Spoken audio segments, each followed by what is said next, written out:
Gandang araw sa inyong lahat. Ako po si Miss Ilocana at maligayang pagbisita sa aking cooking vlog. Sa araw na ito, ipapakita ko sa inyo ang aking masarap na ginisang upo na may hipon.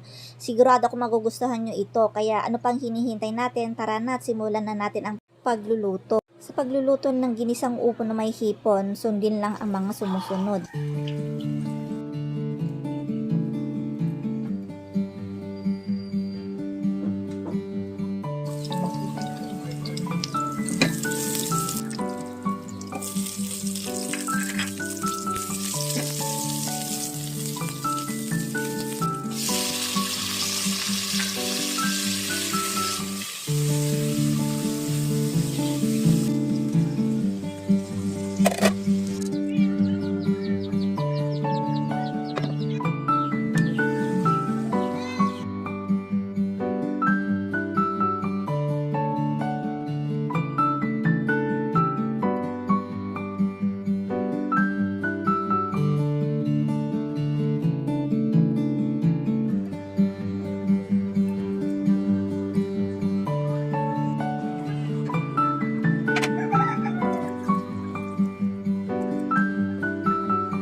Maraming salamat po sa pagbisita sa aking cooking vlog. Huwag mag-atubiling magtanong o mag-iwan ng komento tungkol sa recipe sa ibaba. Sana ay patuloy ninyong suportahan ang aking mga recipe hanggang sa muli.